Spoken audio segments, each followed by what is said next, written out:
Assalamualaikum warahmatullahi wabarakatuh.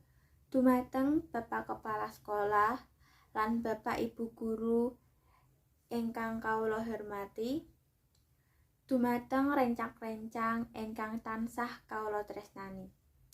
Puji syukur dumateng Allah Subhanahu wa taala, Gusti ingkang murbang dumadi, ingkang hakarya jagat, ingkang sampun paring kesehatan ugi kenikmatan wonten acara perpisahan menika. Mboten kraos sampun kelampahan 3 taun ngudi ilmu wonten SMP sekawan dasa 3 Semarang.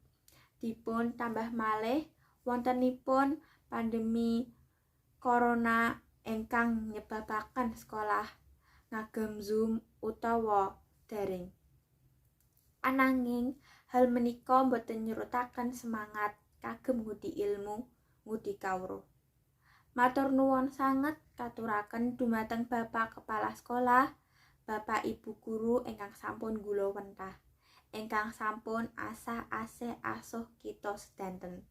Mugi ilmu menika minggonani, saged mikul dhuwur, mendem jero tumraping tiyang sepuh, minggonani tumraping agami, saged damel bungah Ibu Pertiwi.